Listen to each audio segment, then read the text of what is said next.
पूनम राय और आप सभी देख रहे हैं अपना पसंदीदा चैनल हिमांशी कोचिंग। तो आज की इस क्लास में हम देखने वाले हैं, आज हम डिस्कस करने वाले हैं, जैसा कि आपने पिछले वाले वीडियो में देखा था।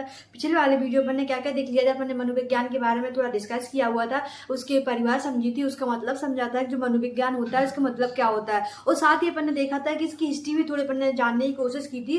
तो चलिए अपनी क्लास को और आगे थोड़ा कंटिन्यू करते हैं और अपन स्टार्ट करते हैं कि अपन देखने वाले थे कि अब जो मनोविज्ञान की बहुत सारी शाखाएं थी, शाखाएं से मतलब कि अपन को अब इसके अंतर्गत मनोविज्ञान के अंतर्गत अपन को क्या देखना है, जो बाल मनोविज्ञान होता है। अब बाल मनोविज्ञान जो इससे जो मनोविज्ञान होता है, मनोविज्ञान की एक शाखा होती है जिससे मनोविज्ञान से शाखा निकलती है, तो उसको क्या कहते हैं, बाल मनोविज्ञान। बाल मनोविज्ञान के बारे में अब आज डिस्कस करेंगे। बाल मनोविज्ञान होता है और इसका दूसरा नाम क्या होता है, बाल विकास, जिसको अपन कहते हैं बाल विकास क्या होता है। तो आज अपन इसके बारे में डिस्कस करेंगे कि एक बालक होता है, मान लीजिए बालक का विकास कहाँ से होना स्टार्ट हो जाता है, क्या वो गर्भावस्था होती है तभी से बालक का विकास होना स्टार्ट हो जाता है, और बाल विकास का में कब से लेकर कब तक बालक का अध्ययन किया जाता है। तो चलिए स्टार्ट करते हैं अपनी आज की क्लास और डिस्कस करते हैं कि जो बाल मनोविज्ञान होता है, बाल मनोविज्ञान के अंतर्गत अपन किसका अध्ययन करते हैं और किस तरह से इस क्षेत्र में किन किन महान मनोवैज्ञानिक थे जिन्होंने अपने कथन प्रस्तुत किए थे, और कौन ऐसे महान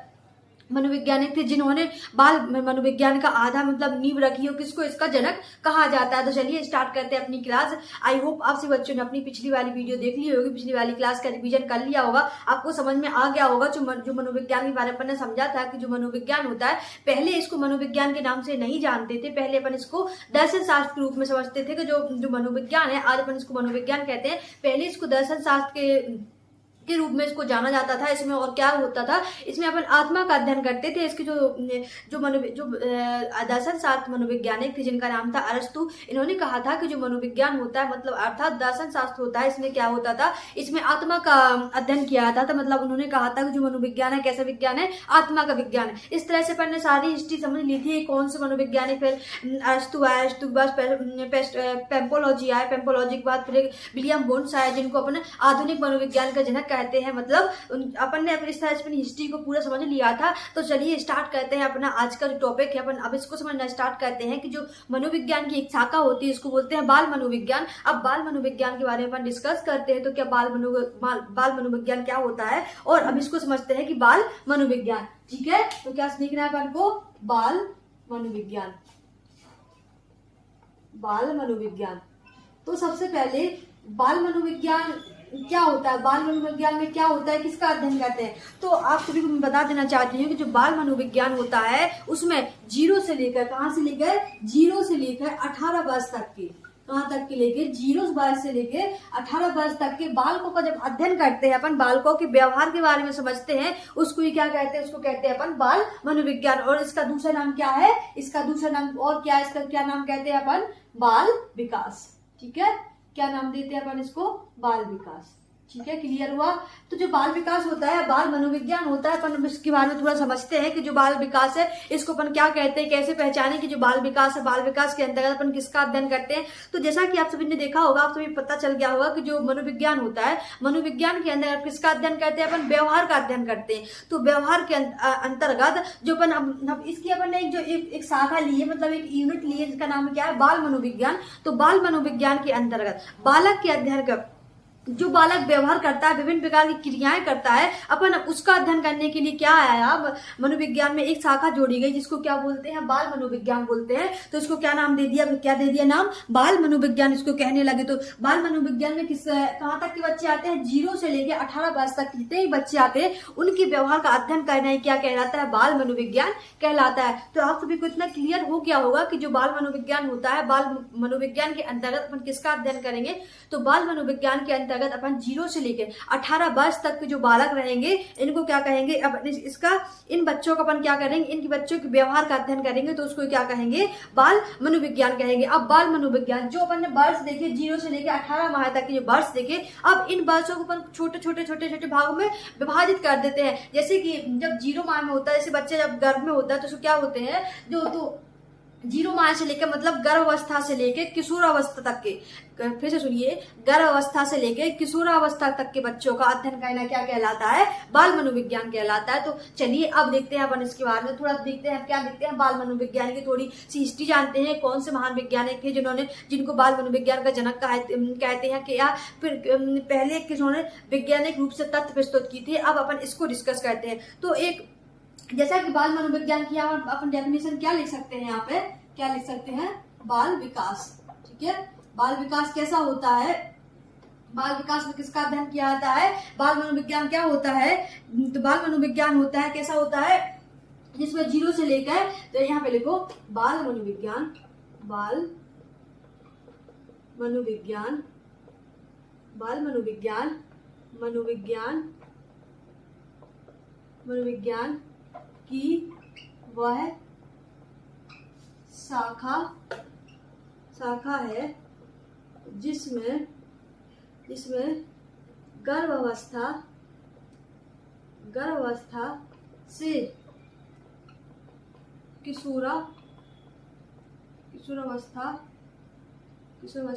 किशोरावस्था तक के बालकों के व्यवहार का अध्ययन किया जाता है।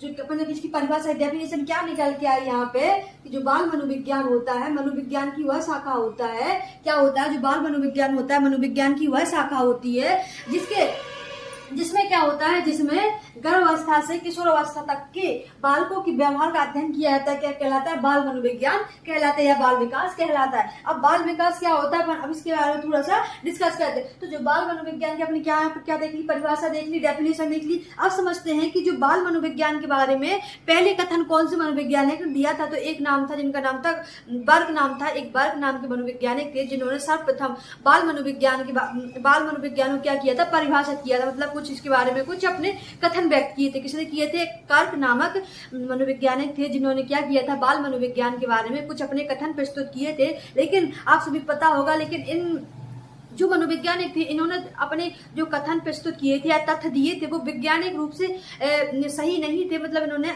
जो वैज्ञानिक प्रमाण मांगती है, जनता प्रमाण मांगती है कि आप कथन कह रहे हो, कि आपने कह दिया कि जो बाल मनोविज्ञान है, बाल मनोविज्ञान के बारे में अपनी कथन बता रहे हो, व्यक्त कर रहे हो, तो हमें कुछ प्रमाण दीजिए, कुछ तथ्य दीजिए। तो इन्होंने कुछ प्रमाण नहीं दे पाए। तो ऐसा कहा जाता है कि जो कर्क नामक मनोवैज्ञानिक थे, इन्होंने सर्वप्रथम जो बाल मनोविज्ञान है इसको क्या किया था?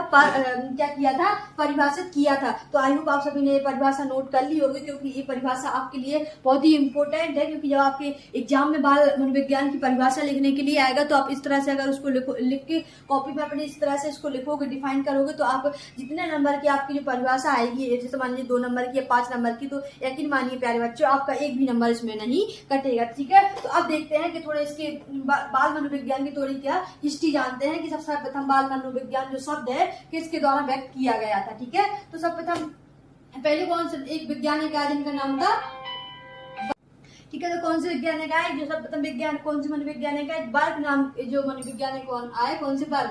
इन्होंने क्या किया था? इन्होंने बाल मनोविज्ञान को क्या किया था? परिभाषित किया था। ठीक है, क्या किया था? बाल मनोविज्ञान को परिभाषित किया था। ठीक है,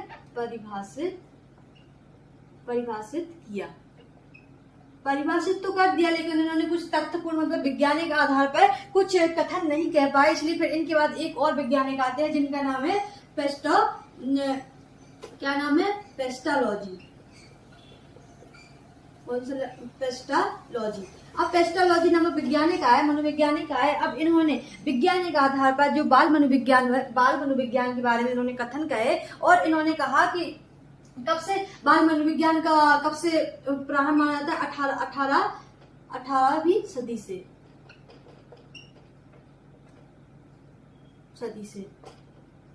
ठीक है, तो इन्होंने क्या बताया कि जो बाल मनोविज्ञान का विकास कहाँ से माना था? इन्होंने 18वीं सदी से इन्होंने माना। और इन्होंने एक फिर अब इन्होंने जब क्या किया, इन्होंने क्या? वैज्ञानिक, कैसा? वैज्ञानिक आधार पर वैज्ञानिक आधार पे क्या किया, वैज्ञानिक आधार पर मतलब वैज्ञानिक तरीके पर, जैसे कि जनता पूछती है कि अगर आप बाल मनोविज्ञान के बारे में कुछ कथन कह रहे हो तो उसका कुछ प्रमाण है, कुछ तथ्य है आपके पास। तो इन्होंने बताया, तो फिर इन्होंने कहा, इन्होंने वैज्ञानिक आधार पर मतलब कि एक प्रमाणित तथ्य देकर इन्होंने कहा कि बाल मनोविज्ञान है। बाल मनोविज्ञान का प्रारंभ कहाँ से मानते हैं, 18वीं सदी से। इन्होंने कहा कि बाल मनोविज्ञान का प्रारंभ तब से हो गया था। फिर इन्होंने इस तरह से जब इन्होंने अपने तथ्य व्यक्त किए, तब इन्होंने कहा, इन्होंने अपने एक इनका पुत्र था जो उनका जिनकी आयु क्या थी, 3.5 वर्ष का बालक था। इस पे उन्होंने उसके व्यवहार का अध्ययन किया, उसके बारे में देखा, सोचा कि ये बालक किस तरह का व्यवहार कर रहा है, किस तरह का एक्टिविटीज कर रहा है, किस तरह की क्रियाएं कर रहा है। तो फिर इन्होंने उस बालक का क्या किया, उस बालक पर इन्होंने अध्ययन किया।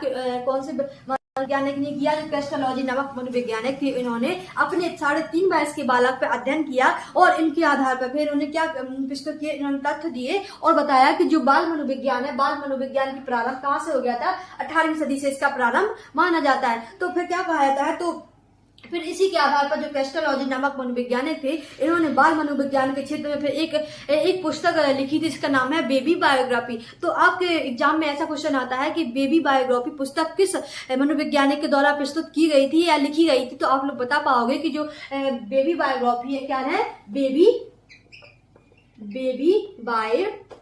बायोग्राफी। जो बेबी बायोग्राफी नामक पुस्तक बुक लिखी थी, किसने लिखी थी, जल्दी बताओ। पेस्टोलॉजी नामक मनोवैज्ञानिक थे, इन्होंने एक पुस्तक लिखी थी, जिसका नाम था क्या, बेबी बायोग्राफी बुक प्रस्तुत की थी, जो किससे संबंधित है, जो संबंधित है बाल मनोविज्ञान से संबंधित है। ठीक है, बाल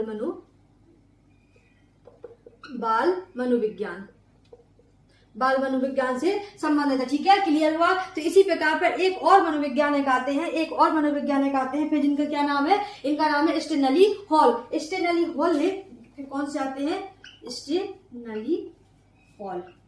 अब फिर एक और मनोवैज्ञानिक आते हैं, जिनको जो स्टेनली हॉल नामक मनोवैज्ञानिक आते हैं, इनको ही बाल मनोविज्ञान का जनक कहा जाता है। अर्थात इनके द्वारा जो एक प्रश्नावली प्रस्तुत की गई थी, एक प्रश्नावली का मतलब होता है कि इन्होंने जो बाल विकास के क्षेत्र में जो कार्य किया हुआ है, जो बाल विकास के बारे में बताया, इन्होंने एक तथ्यपूर्ण कथन व्यक्त किए और स्टेप बाय स्टेप मतलब कि स्टेप कदम छोटे छोटे तरीकों में एक क्रमबद्ध रूप से बाल मनोविज्ञान का जो तत्व प्रस्तुत किए। इसी के कारण इनको क्या कहा जाता है, स्टेनली हॉल क्या कहा जाता है, बाल मनोविज्ञान का क्या कहा जाता है, जनक कहा जाता है। तो आई होप आप सभी बच्चों को इतना क्लियर हो गया होगा। और स्टेनली हॉल ने क्या कहा, स्टेनली हॉल ने कहा कि जो बाल मनोविज्ञान का विकास हुआ, मतलब बाल मनोविज्ञान का प्रारंभ कब से बताया इन्होंने बताया 19वीं सदी से। इन्होंने क्या बताया, बाल मनोविज्ञान का विकास प्रारंभ हुआ है। तो आई होप आप सभी बच्चों को इतना क्लियर समझ में आया होगा कि जो बाल मनोविज्ञान था या बाल विकास था, इसके बारे में सर्वप्रथम कौन से मनोविज्ञानिक आए, सर्वप्रथम आए कर्क नामक मनोवैज्ञानिक आए, जिन्होंने कहा कि जो बाल मनोविज्ञान को उन्होंने क्या किया,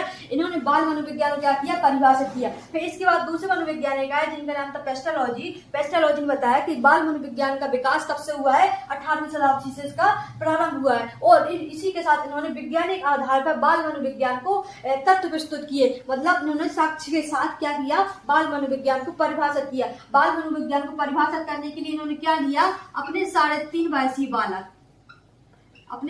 वर्षीय बालक का क्या किया, गहन अध्ययन किया, उसके व्यवहार को देखा, समझा कि एक बालक जो अपने मतलब खुद का बालक था, स्वयं का बालक था, उन्होंने 3.5 वर्ष का बालक था, उस पर अध्ययन करके उन्होंने अपने जो वैज्ञानिक आधार पर इन्होंने बाल मनोविज्ञान के बारे में बताने की कोशिश की। फिर इनके बाद इन्होंने क्या किया, जो पेस्टोलॉजी नामक व्यक्ति थे, उन्होंने फिर एक जो पुस्तक भी लिखी, और किस पे आधारित थे, वो बाल मनोविज्ञान पर आधारित एक बुक लिखी, जिनका नाम था क्या, बेबी बायोग्राफी। उन्होंने एक बुक भी लिखी। फिर इसके बाद क्या आता है, इसके बाद फिर आते हैं मनोविज्ञानिक कौन से, स्टेनली हॉल। स्टेनली हॉल को क्या कहा जाता है, बाल मनोविज्ञान का क्या कहा जाता है, जनक कहा जाता है। क्या कहा जाता है, बाल मनोविज्ञान का क्या कहा जाता है, जनक कहा जाता है। जनक इनको बाल मनोविज्ञान का जनक क्यों कहा जाता है, इन्हें बाल मनोविज्ञान का जनक इसलिए कहा जाता है क्योंकि इन्होंने अपने जो इन्होंने एक प्रश्नावली व्यक्त की थी, जो बाल मनोविज्ञान के क्षेत्र में सर्वप्रथम एक प्रश्नावली व्यक्त की थी। प्रश्नावली का मतलब होता है कि इन्होंने जो कथन कहे थे, उन्होंने एक क्रम तरीके से किया था। जैसे कि उन्होंने बताया था कि जो बाल मनोविज्ञान होता है, बताया था कि इसका प्रारंभ कब से हुआ है, बताया था कि 19वीं शताब्दी से क्या हुआ है, इसका प्रारंभ हुआ है। क्लियर हुआ। समझ में आया। तो इसी कारण क्या कहा जाता है, इनको बाल मनोविज्ञान का जनक कहा जाता है। आई होप आज से बच्चों को इतना क्लियर समझ में आ गया होगा कि जो बाल विकास होता है या बाल मनोविज्ञान होता है उसका किस तरह से विकास हुआ है। तो आई होप आज से बच्चों को इतना क्लियर हो गया होगा। अब देखते हैं अपन, अब बाल मनोविज्ञान के अंतर्गत अपन देखते क्या है, अब उसको समझते हैं कि बाल मनोविज्ञान के अंतर्गत अभी अपन देखेंगे अभिवृद्धि और विकास। अब देखते हैं जैसे मान लीजिए आपने देख लिया बाल मनोविज्ञान होता है, उसके अंदर क्या करते हैं, एक बालक के व्यवहार का अध्ययन करते हैं। बालक के व्यवहार का अध्ययन कर लिया, लेकिन बालक का विकास अगर हो रहा है, अगर बालक में अभिवृद्धि हो रही, विकास हो रहा है, तो ये क्या है, पहले अपन अभिवृद्धि को समझते हैं, विकास को समझेंगे, फिर अपन इसकी क्या करेंगे, इसकी अवस्थाएं समझेंगे कि जो बाल मनोविज्ञान में कहा गया है कि बालक के गर्भ अवस्था से लेकर किशोर अवस्था तक के बालक का क्या होता है, व्यवहार का अध्ययन करते हैं। तो अपन समझेंगे कि जो गर्भावस्था क्या होती है, शैशवावस्था क्या होती है, बाल्यावस्था क्या होती है, किशोर अवस्था क्या होती है, फिर अपन इसको डिस्कस करेंगे। तो सबसे पहले देखते हैं विकास और अभिवृद्धि क्या होती है, क्योंकि जब तक हम इसको नहीं समझेंगे तब तक अपन उसकी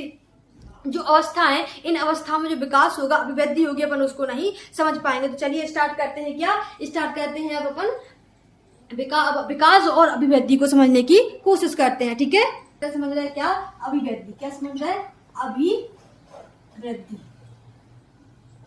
अभिवृद्धि को डिस्कस करते हैं कि अभिवृद्धि होती क्या है। तो जैसे कि आप सभी ने देखा होगा अभिवृद्धि क्या होती है।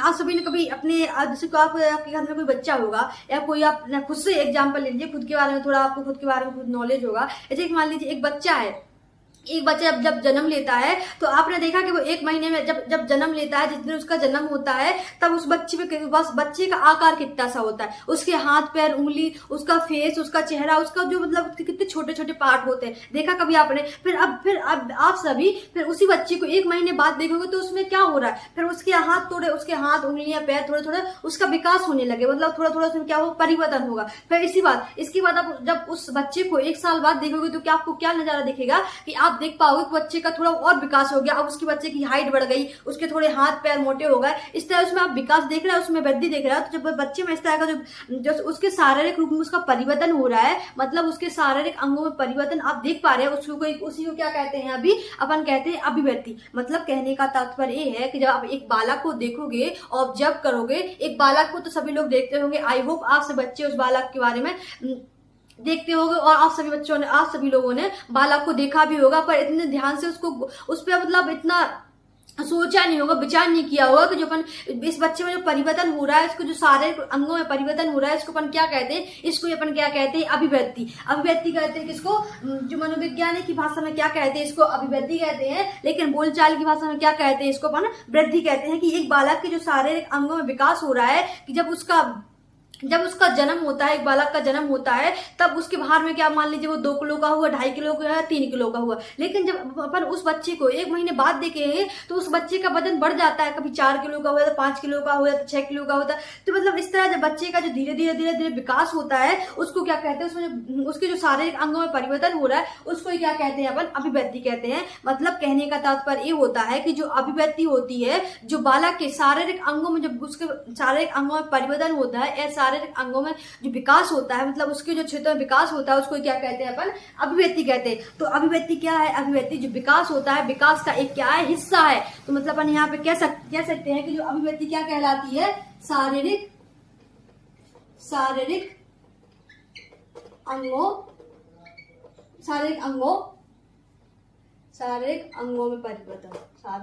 में परिवर्तन। तो अब आपको समझ में आया होगा कि जो अभिवृद्धि क्या होती है, जब बच्चे के शारीरिक अंगों में परिवर्तन होता है। जैसे आपने बच्चे को देखा होगा, सभी लोग बच्चे के बारे में जानते हैं, क्योंकि अपन आज से क्या पढ़ने वाले, बच्चों का अध्ययन करने वाले, बाल विकास पढ़ने वाले हैं। तो अपन को बच्चों में सारी क्रियाएं होती हैं, 0 से लेकर 18 वर्ष तक के बालक में जो परिवर्तन होते हैं, अपन आज उससे वही डिस्कस करने वाले हैं। तो अब जो अभिवृद्धि, सबसे पहले अपन क्या देख रहे हैं, अभिवृद्धि के बारे में देख रहे हैं, क्या अभिवृद्धि। तो आपने देखा कैसे, मान लीजिए 1-2 महीने के बालक को देखो, आपने देखा होगा उसको, तो उसमें किस तरह से परिवर्तन होता है, उसका भार बढ़ जाता है, उसके शारीरिक उसका शारीरिक स्ट्रक्चर होता है, रचना होती है, उसमें विकास होता है, उसकी आंखें थोड़ी बड़ी होती है, हाथ पैर मोटे हो जाते हैं, और इसी तरह उसकी हाइट लंबाई वृद्धि होती है, उसकी चौड़ाई वृद्धि हो जाती है। तो ये सब क्या है, किसके अंतर्गत आते हैं, ये अभिवृद्धि के अंतर्गत आते हैं। मतलब अपन यहाँ क्या कह सकते हैं कि अभिवृद्धि एक निश्चित समय तक होती है। क्या होता है, अभिवृद्धि कैसी होती है, एक निश्चित समय तक होती है। मतलब आपने देखा होगा 18 वर्ष से 19 वर्ष तक के बालक की जब तक कि बच्चे का विकास क्या होती है, अभिवृद्धि होती है। विकास तो कैसा, विकास तो जीवन पर्यंत चलता रहता है, लेकिन अभिवृद्धि कैसी होती है, अभिवृद्धि होती है 0 से लेकर 18 से 19 वर्ष, अधिकतम 20 वर्ष तक एक बालक की आप देखो लंबाई उसी टाइम तक बढ़ेगी। इसके बाद उसकी लंबाई बढ़ना क्या हो जाएगी, बंद हो जाएगी। क्या आपने ऐसा देखा है कि एक बच्चा 30 साल का हो गया उसकी लंबाई बढ़ रही है? ऐसा नहीं होता है ना। तो वृद्धि क्या होती है, एक निश्चित समय तक फिक्स होती है कि 0 से लेकर 19 वर्ष या 20 वर्ष, अधिकतम होती है 20 वर्ष तक। 20 वर्ष तक बच्चे की लंबाई बढ़ेगी, मोटाई बढ़ेगी, उसकी जो हाइट रहेगी इतनी ही बढ़ेगी, उसके जो शारीरिक अंगों में परिवर्तन होगा इसी टाइम तक, उसके सारे जो शारीरिक बनावट होती है, शारीरिक संरचना होती है, उसमें तब तक ही परिवर्तन होगा। तो अपन क्या कह सकते हैं, जो अभिवृद्धि होती है, अभिवृद्धि का क्षेत्र कैसा होता है, सीमित होता है, मतलब लिमिटेड होता है। इसकी एक बाउंड्री होती है कि जो अभिवृद्धि कब तक होगी, 0 से लेकर 18 से 20 वर्ष तक के बच्चे में क्या होगी, अभिवृद्धि होगी। इसी तरह पे देखते हैं जब अभिवृद्धि हो जाती है तो बच्चे क्या हो जाते हैं, जैसे बच्चा 20 साल का हो गया, मान लीजिए बच्चा 20 साल का हो गया, फिर उसमें क्या होगा, उसकी सारे जो संरचना रहेगी, जो शारीरिक बनावट रहेगी, उसके हाथ पैर जितनी लंबाई होनी थी उसकी हो जाएगी, जिसकी उसकी गर्दन मतलब बाल जो भी रहेंगे उसके सारा कुछ क्या हो जाएगा, उसकी अभिवृद्धि कितनी में हो जाएगी, 20 वर्ष तक की। हर एक बालक में, बालक के बालिका में हर एक उसकी स्ट्रक्चर, उसकी शारीरिक संरचना के आधार में उसमें सारे परिवर्तन हो जाएंगे। इसके बाद फिर उसमें शारीरिक परिवर्तन नहीं होगा, अब उसमें जो परिवर्तन होगा वो कैसा होगा, वो विकास होगा। जब हम विकास को समझेंगे तब अपन उसको देखेंगे, ठीक है। तो अभिवृद्धि के बारे में आई होप आप सभी बच्चों को इतना समझ में आ गया होगा। तो अपन कह सकते हैं कि जो अभिवृद्धि होती है बालक का ही, जो विकास का ही क्या होता है, हिस्सा होता है। मतलब जो विकास होता है, विकास कैसा होता है, विकास जीवन पर्यंत चलता रहता है। फिर व्यक्ति में जितने भी परिवर्तन होते हैं, 0 से लेकर गर्भावस्था से लेकर कहाँ तक, मृत्यु तक, जो भी अब उसमें परिवर्तन होंगे, जो भी उसमें चेंजेस आएंगे एक बालक में या एक व्यक्ति में, तो उसको फिर क्या कहेंगे, उसको अभिवृद्धि ना कहकर उसको क्या कहेंगे, अपन विकास कहेंगे। तो आई होप आप सबको समझ में आया होगा कि जो विकास क्या होता है, विकास होता है, विकास का कहने का तात्पर्य होता है, विकास की परिभाषा होती है जब किसी बालक में शारीरिक, मानसिक, संवेगात्मक, व्यवहारात्मक परिवर्तन होते हैं, तब उसको क्या कहते हैं, अपन उसको क्या कहते हैं, विकास कहते हैं। तो यहाँ पे क्या लिख सकते हैं, विकास की परिभाषा क्या लिख सकते हैं, विकास के अपन कैसे लिख सकते हैं, जब बालक में शारीरिक, मानसिक, संवेगात्मक, जब बालक में शारीरिक, मानसिक, संवेगात्मक, व्यवहारात्मक और सामाजिक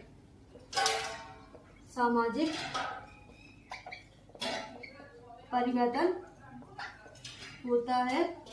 जब बालक में शारीरिक, मानसिक, संवेगात्मक, व्यवहारात्मक, सामाजिक परिवर्तन होता है, तब उसे क्या कहते हैं, तब उसे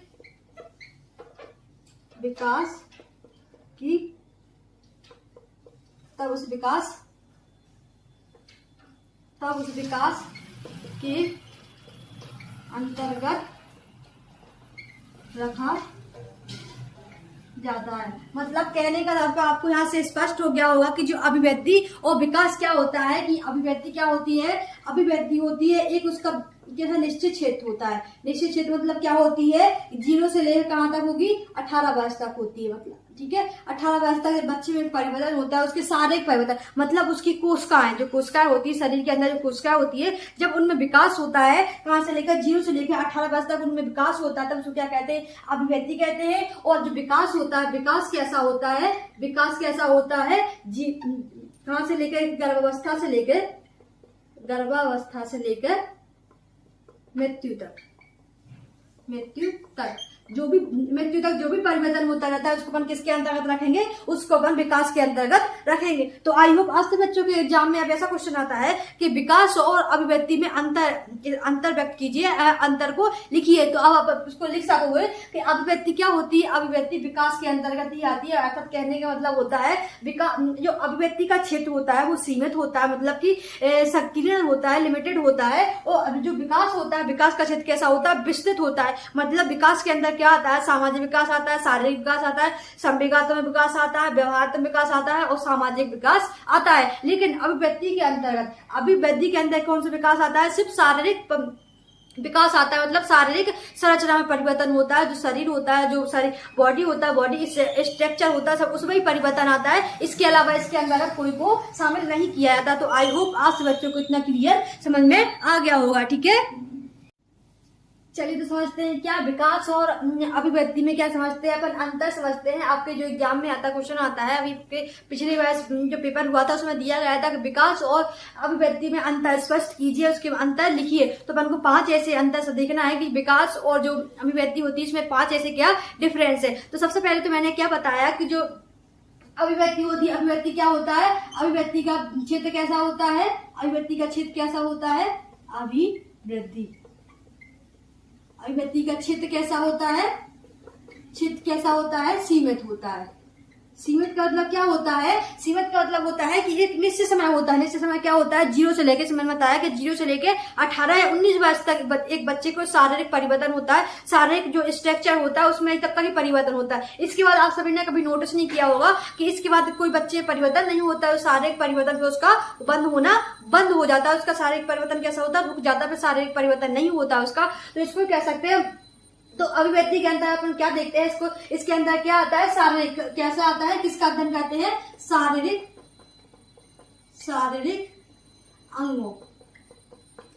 अंगों का अध्ययन शारीरिक अंगों को का अध्ययन करते हैं। ठीक है, पहला इसमें क्या देखा, अभिव्यक्ति का क्षेत्र कैसा होता है, सीमित होता है, कैसा होता है, सीमित होता है। दूसरा अपन ने क्या देखा कि जो शारीरिक अंगों का जो अभिव्यक्ति होती है इसमें क्या होता है, इसमें सारे अंगों का अध्ययन करते हैं, मतलब शारीरिक जो कोशिकाएं होती है अपने शरीर के अंदर, जो कोशिकाएं होती है जैसे कि हाथ ले लिया, पैर ले लिया, अपनी जो बॉडी का स्ट्रक्चर है, तो अपन सबका क्या होती है, किसके अंतर्गत आता है, इस शारीरिक अंगों के अंतर्गत आते हैं। और अभिव्यक्ति में यही कहा जाता है कि जो शारीरिक अंगों में परिवर्तन किसके अंतर्गत आता है, अभिव्यक्ति के अंतर्गत आता है। क्लियर हुआ, समझ में आया। अब देखते हैं विकास। तो विकास का क्षेत्र कैसा होता है, विकास का क्षेत्र कैसा होता है, विस्तृत होता है। ठीक है। और फिर इसका शारीरिक अंगों का अध्ययन किया। अब अभिव्यक्ति क्या कह रहा है, अभिव्यक्ति कह रहा है कि हमारे अंदर से किसका अध्ययन किया था, शारीरिक अंगों का अध्ययन किया था। लेकिन विकास कहता है, विकास के अंदर इसका शारीरिक मानसिक सामाजिक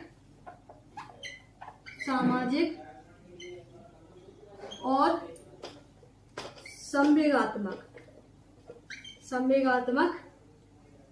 संवेगात्मक का अध्ययन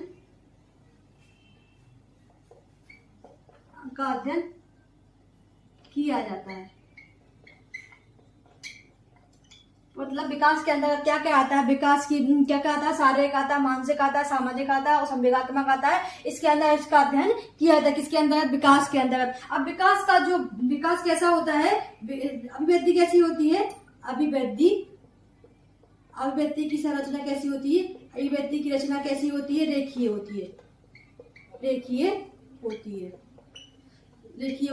अब रेखीय का मतलब क्या होता है, जो अभिव्यक्ति होती है, अभिव्यक्ति का विकास क्या होता है, वो रेखीय होता है। रेखीय मतलब कैसा होता है, ऐसे मान लीजिए एक बालक है, ठीक है, ये क्या है, एक बालक है, ठीक है। तो इसमें इसका अभिव्यक्ति कैसी होती है, ऐसे क्या आपने देखा हुआ है, 2 वर्ष का बालक है, तो 2 वर्ष का बालक कैसा विकास, उसका भार कैसा हो रहा है, धीरे धीरे क्या हो रहा है, बढ़ रहा है। ऐसे कैसा मान लीजिए बालक है। अब बालक पहले एक माह में कितने का था, 2 किलो का था। अब 2 माह में कितने का हो जाएगा, 3 किलो का हो जाएगा। 4 माह में कितने का हो जाएगा, 5 किलो का हो जाएगा। तो ये भार कैसा हो रहा है, इसका बढ़ रहा है, धीरे बढ़ रहा है। ऐसा नहीं है कि बालक 1 माह का है और 10 किलो का हो जाए, ऐसा तो नहीं है। जैसे मान लीजिए बालक 5 वर्ष का है और 50 किलो का हो जाए। इस तरह एकाएक परिवर्तन नहीं होता है। मतलब जैसे एक रेखा होती है, सीधी चलती है, उसमें कोई परिवर्तन नहीं होता है। जैसे एक रेखा होती है सीधी सीधी चलेगी तो सीधी जाएगी। इसी प्रकार जो अभिव्यक्ति होती है, इसमें धीरे धीरे परिवर्तन होता है। ऐसे इस तरह से क्या होती है, अपनी आगे बढ़ती जाती है। और एक निश्चित समय जब उसका समय आता है, उसका क्षेत्र सीमित हो जाता है। मतलब जब 18 वर्ष आ जाते हैं, तब फिर अभिव्यक्ति का विकास होना रुक जाता है, बंद हो जाता है। तो अपन क्या कह सकते हैं, यहाँ से कह सकते हैं अभिव्यक्ति की रचना होती है, कैसी होती है, रेखीय होती है। मतलब जो अभिव्यक्ति का आकार कैसा होता है, रेखीय आकार की होती है। तो अपन आप विकास के बारे में क्या कह सकते हैं, विकास का जो आकार होता है, रचना होती है, कैसी होती है, वर्तुलाकार हो, कैसी होती है,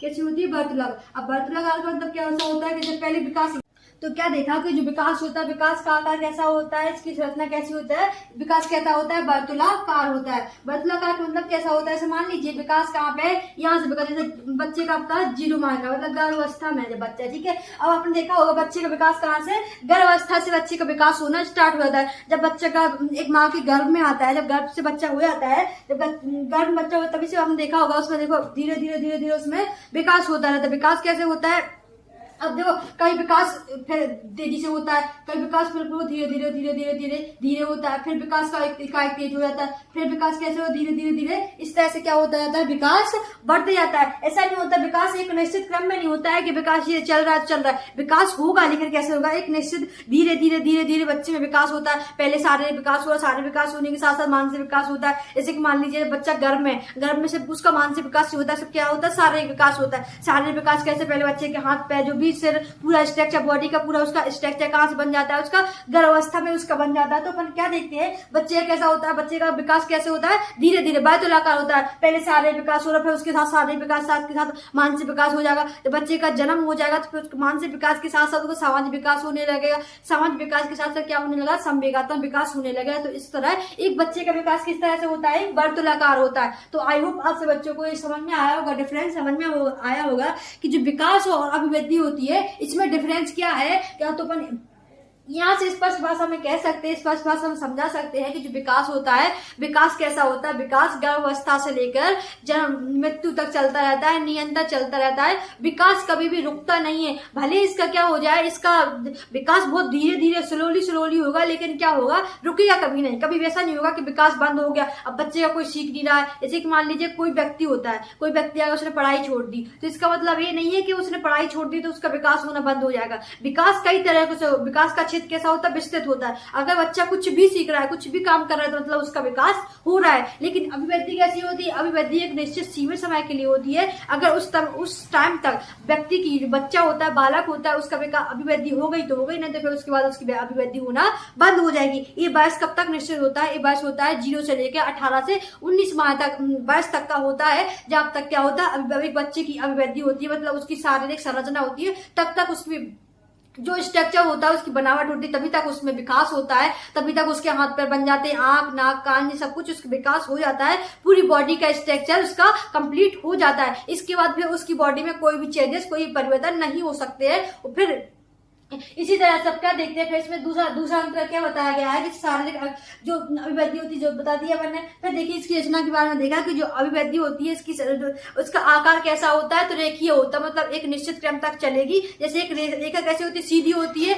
एक सीधी क्रम में चलेगा, इसका आड़ा टेढ़ा नहीं बनेगा। ठीक इसी प्रकार अभिवृद्धि होती है। अगर शारीरिक संरचना बनावट उसकी स्टार्ट हो गई तो पहले किसका निर्माण होता है, पहले बच्चे का क्या होता है, सिर का निर्माण होता है, फिर इस तरह से इसके ऑर्गन जो सारे और पार्ट है, फिर उसका धीरे धीरे धीरे धीरे क्या होता है, विकास होता है। और इसी तरह विकास अभिवृद्धि होती है। विकास क्या होता है, विकास कैसा होता है, विकास कैसा होता है, एक निश्चित उसका क्रम निश्चित नहीं होता है। पहले विकास क्या पता तेजी से हो जाए, फिर धीरे हो जाए, फिर तेजी से हो जाए, फिर धीरे हो जाए, तो इस तरह एक बालक का विकास होता है। तो आई होप आप सभी बच्चों को विकास और अभिवृद्धि में जो डिफरेंस समझ में आया होगा, इसके बारे में थोड़ा आपको नॉलेज समझ में आया होगा, ज्ञान मिल गया होगा आप सभी को। जो विकास होता है, अभिवृद्धि होती है, उसको अपन किस तरह से डिफाइन कर सकते हैं। अगर आपके एग्जाम में क्वेश्चन आ गया कि विकास और अभिवृद्धि की व्याख्या कीजिए, इसमें अंतर स्पष्ट कीजिए, तो आई होप आप सभी बच्चे आप इसका स्पष्ट रूप से अब इसको आप लिख पाओगे और आपको समझ में भी आ गया होगा कि विकास और अभिवृद्धि में कितना बड़ा डिफरेंस है। कुछ बच्चे होते हैं समझते हैं कि विकास और अभिवृद्धि एक ही रूप है, तो ये